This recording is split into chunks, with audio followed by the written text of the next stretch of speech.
Okay, so I'm here with Elaine Lonnemann today from Bellarmine University in the United States in Kentucky. Elaine is an associate professor at Bellarmine University, and Elaine teaches the low back pain course, I believe, or module at Bellarmine University. But perhaps, Elaine, before we do anything else today, you could just introduce yourself to the people that are listening, for the people that don't know who you are, and just a little bit about what you do at Bellarmine, and especially with the low back pain module that you do. Yes. As Rachel said, I teach at Bellarmine University. I have been teaching there for about 16 years, and my interest has always been with low back pain clinically, which really drove me to enter teaching as a profession. And because there's so many questions, and it's such an important topic for our patients and for our students. So I do teach primarily the musculoskeletal conditions in orthopedics at Bellarmine University. I also teach differential diagnosis and functional anatomy, which applies very well to low back pain, as you may imagine. And those are my areas of interest. And I also have been very interested in things like the guidelines from an international perspective, the low back pain guidelines, because there's such a variation.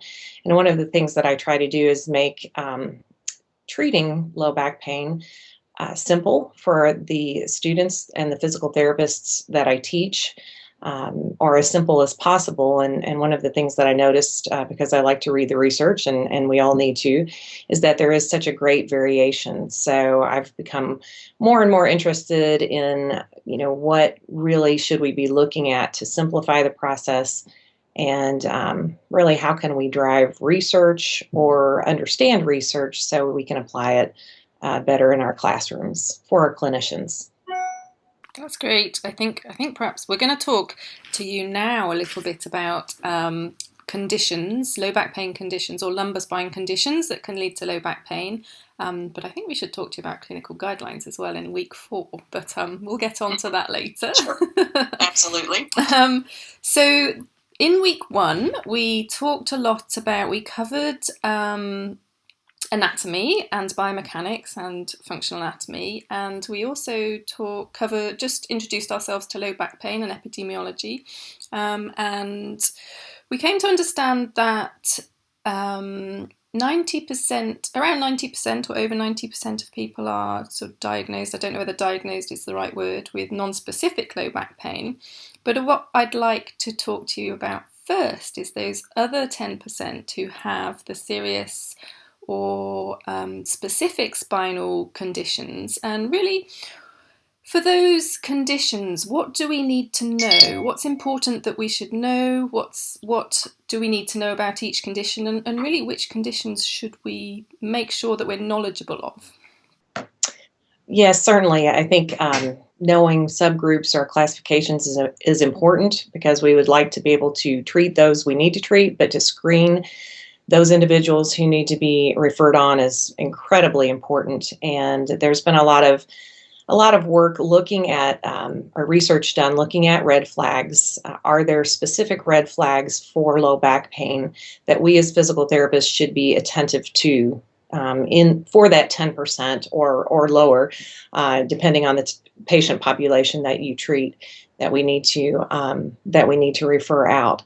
And one of the things that has recently come to light is that maybe the red flags that they're using in the low back pain guidelines, individually, those red flags may not hold as much importance as to when they're combined. So if you have a cluster of red flags, that's what we're seeing as, if a patient comes in and says, I'm waking with low back pain, more questions need to be asked. And of course, other identifiers in terms of the red flags need to be brought about, so are looked at in more detail. So I can talk about the individual red flags if you would like me to, or just kind of in general. So what are the conditions that the red flags might bring us to? What are the conditions that we need to be aware of for when we need to refer on? Certainly. For low back pain, conditions would be a compression fracture or any type of fracture, potential oncological conditions, whether it be a metastasis or a primary tumor in the spine that could be causing potential radicular pain or radiculopathy bilaterally. Those are things. Cauda equina is also a very significant syndrome that we need to be aware of related to central cord compression, and oftentimes a lot of the neurological signs will show up with that. Other conditions beyond fractures would also include some of the and not necessarily red flags, but conditions that we need to be aware of, such as some of the metabolic conditions or endocrine conditions like ankylosing spondylitis that can be present in low back pain, or can present with low back pain and sometimes even thoracic pain. So those are the primary ones that are coming to mind at this point, other than things like low back pain that it could be associated with infections such as osteomyelitis. And there are certain groups of patients that have had a history that we need to be aware of in those patients, like patients who are who've had a recent surgery or have chronic urinary tract infections. Those are patients who are more at risk for osteomyelitis. Other patient populations, such as intravenous drug users, have also been implicated in the potential for having osteomyelitis. So those are the primary ones that they're looking at in the guidelines, and that we look for and most frequent as clinicians. And so those sort of conditions that you've mentioned, compression fractures, tumours, infections, how much depth of understanding do we need to have of those actual conditions? Or is it just that we need to have a really good understanding of the red flags to be able to sort of feel that those conditions might be present and that we should refer on? Sure. That is a really great question, and it really excites me because one of the things that I'm looking at right now is with another student. Actually, she's a physical therapist in Sweden, and she was looking at all the case reports in the literature. And Bill Boysenalt and colleagues did a review. They looked at all of the cases that were referred by physical therapists to MDs, and that publication was in 2010. And so we looked at those cases, and we also looked at the cases since 2010 up to probably 2014, 2015. And we were interested in what was the clinical decision-making process that physical therapists used to identify those red flags. Was there a specific, were there certain things that were present, like there was an obvious red flag, like, the patient was sweating at night, or were there just certain things that, because I was interested from a teaching standpoint, how can I help my students and clinicians understand, or at least pinpoint, this is something you have to know, you have to think about immediately. And what we found is that looking at all the data is that the majority of the patients in those conditions, the top or at least the most frequent deciding factor was that the therapist was aware that signs and symptoms were present that actually were associated with the disorder that they were considering. And some of those clinicians actually referred on for further diagnostic imaging, or were giving recommendations to physicians because the physician asked, where would you go from here? So I think it's incredibly important, even now more so, and we're working to get that information published. But I think it's really important that we do know about those disorders and diseases, because that may be some of the primary rationale that comes forth. It may not just be the red flag, like your patient isn't getting better, that requires, obviously that would be a good reason to refer on, but it may be just that and that's what we noted, that physical therapists were picking up on those signs and symptoms that were associated with another disease or disorder that isn't mechanical low back pain. Yeah. So So worth reading around these conditions, the serious spinal conditions that we call them, where we should be referring on to the physician or doctor. So worth having knowledge of each condition. That's good to know, because sometimes I think we just think that we just need to recognise the red flags and pick up on those. So it's good to know that we should have an understanding of those conditions as well. And I think because we also had a discussion point in week 1 about, because we're moving away from sort of a pathoanatomical diagnosis in well, specifically, or more in the 90% or so of people that have non-specific low back pain. And so how important, so I guess the other conditions that we need to talk about are the sort of specific spinal conditions like the spondylolisthesis, radiculopathy, the things that aren't serious pathological conditions that we don't refer onto the necessarily straight away onto the physician or the doctor, but that we may need to actually take a different course of action from the non-specific low back pain. How much do we need to know about those sort of conditions, or am I barking up the wrong tree?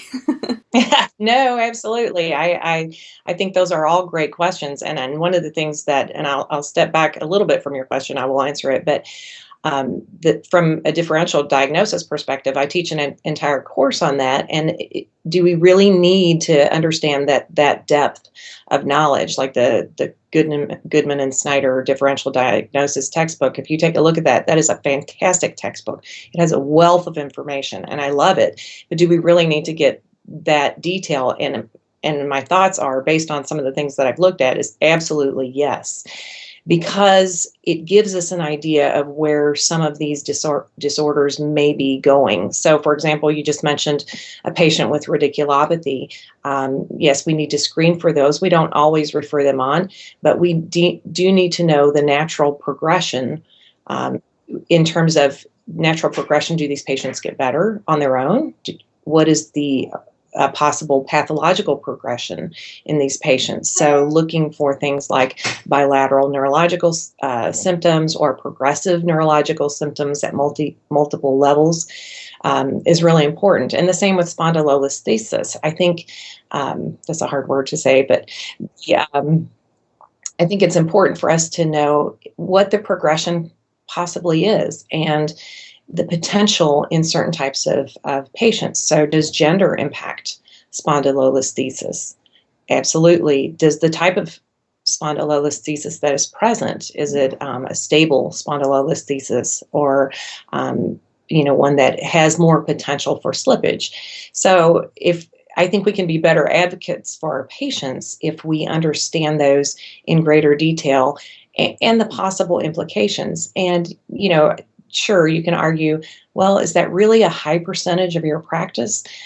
And it may not be a high percentage, but if you find 2 patients that you are able to, stop the progression and need to refer them on, it might be the difference in this patient ever having bowel and bladder function again or not. So, I guess I am a little biased, but I do think it's really important to know the specifics as well as the patient population and potential progressions.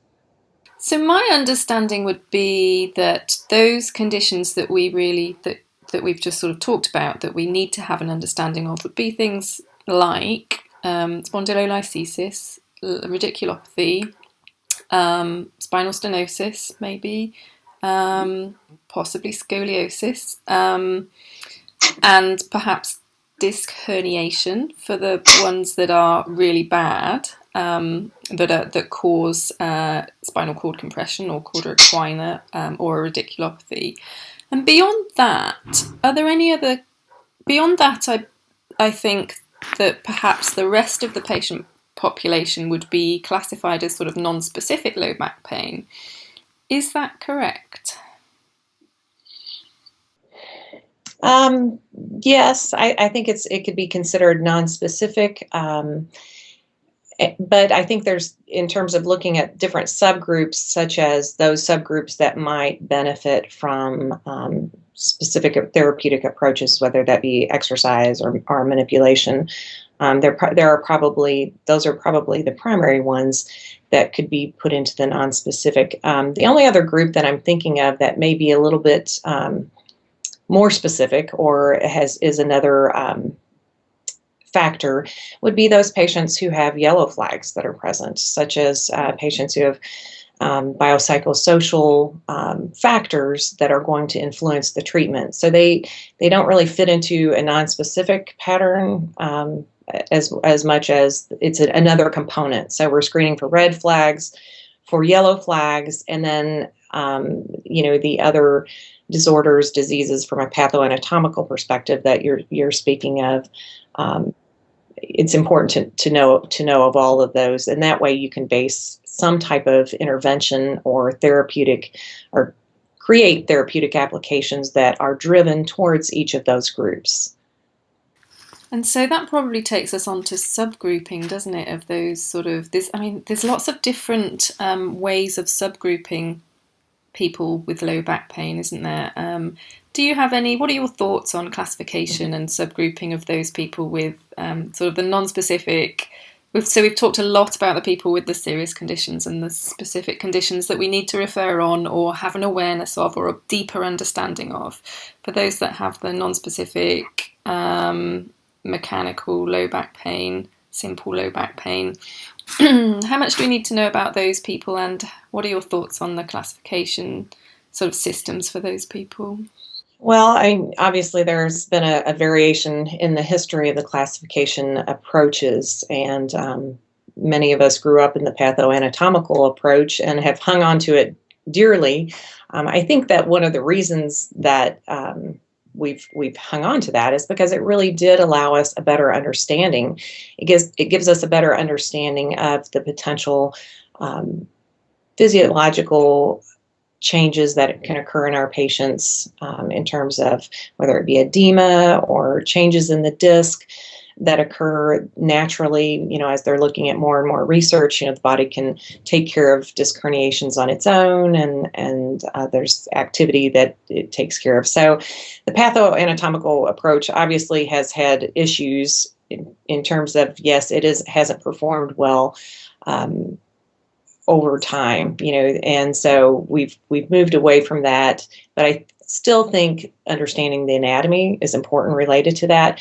But then probably the best approach, and the approach that I teach, and that I think the literature really supports, is the treatment-based classification approach by Delito et al. And they, basically looked at, are there subgroups of patients, or subgroups is probably a more popular term or more recent term rather than subclassifications, but are there subgroups of patients and that are in terms of treatment-based classifications that will improve with certain treatments more so than others.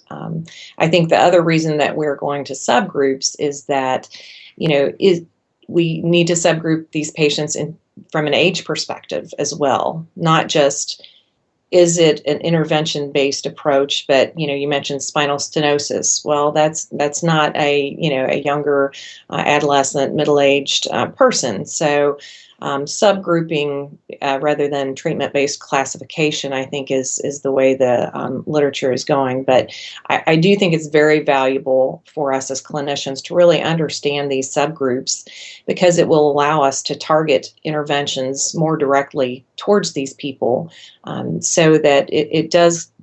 Those are good guidelines to have, and I think that research has been substantial. I think there are some people that argue that there may not be enough out there yet to really say this is the way to go. Absolutely. But I do think that those treatment-based classifications, whether it be someone who needs spinal manipulation or someone who needs therapeutic exercise, and there's a lot of different philosophies related to those and how you apply them, which is great. But if we can try to at least get them in groups and we can apply certain types of interventions so that we know, are we really better than history? We have to determine that. I think we are, but is the research really showing that at this point? And so that's kind of where I am with the treatment-based classification approach, and from a subgrouping standpoint. Yeah, that is always popular and it always gets mentioned. And you mention also the sort of pathoanatomical classification systems, which are historically what we have used and which we're kind of moving away from a little bit, but good to still have an understanding of the anatomy. So for all those in the discussion in week 1, when we asked whether you thought it was important for us to have an understanding of anatomy, then I think that sort of answers the question for us, and I think that's what everyone said in week 1, is that yes, we still need to learn anatomy. And we're going to be covering more of the sort of classification systems as the weeks go on, the ICF classification systems and the sort of prognostic classification systems, and we'll be looking at more of those as the weeks go on. But yeah, really good to hear your thoughts on those as well. So and can I step back on the international classification system? Also very, very important in terms of looking at those two. So meshing the subgroups or the treatment-based into the international classification system is currently what we do the most. I didn't even mention that. Yeah, no, well, I think that's the challenge that lies ahead for us, and we will talk about this as well in future weeks, is bringing all the different classification and subgrouping systems together, looking at them all and taking the best from all of them, I think, Right. to fit them together. So. Right. Well, and I have we've been using the treatment-based classification approach, but we're now using the Olson chapter that does mesh those conditions together. And I know there are other textbooks, but that's one that we're using that helps us to see how they fit together. And that's great because we've got that chapter available in week 2 for you all to read. So to have a read of that, yeah, definitely. So we've covered, we've talked about conditions, what we need to have an understanding of to understand spinal conditions that lead to low back pain. We've talked a little bit about the non-specific, sort of mechanical, simple low back pain group, and subgrouping and classification. Is there anything around those areas that we haven't covered that you'd like to mention or talk about? I don't think there's anything in addition to this subgrouping. I will add that I think that from a research perspective that or let me step back, a clinical perspective, when we're looking at the research, looking at the different subgroups, and it's really easy to get swayed into starting a new approach for low back pain or whatever it is, wrist pain, or looking critically at the quality of that research and then seeing how it's standing up to others in terms of quality, content, for example, like the clinical decision guides that we have for many conditions. And those clinical decision guides are really important. Hopefully we'll be able to develop them and establish more numbers and controlled trials that give us more confidence in them. But also for clinicians to realize that, are these studies just derived initially? And is this, if you're going to incorporate decision guides or clinical prediction rules, understand if they're just derivation studies or if they've truly been validated and cross-referenced with different populations, just so that you understand the confidence level that you should have when you're applying a very specific treatment approach to a very specific set of objective findings. So that's probably one thing I would add. Good. Okay.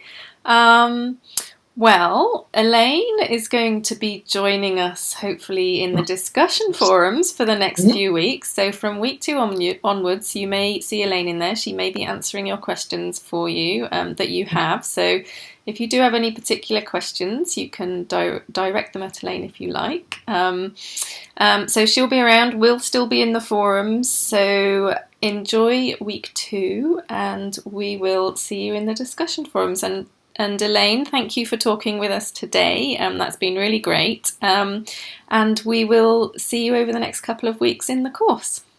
Great. Thank you for having me. I look forward to working with you all.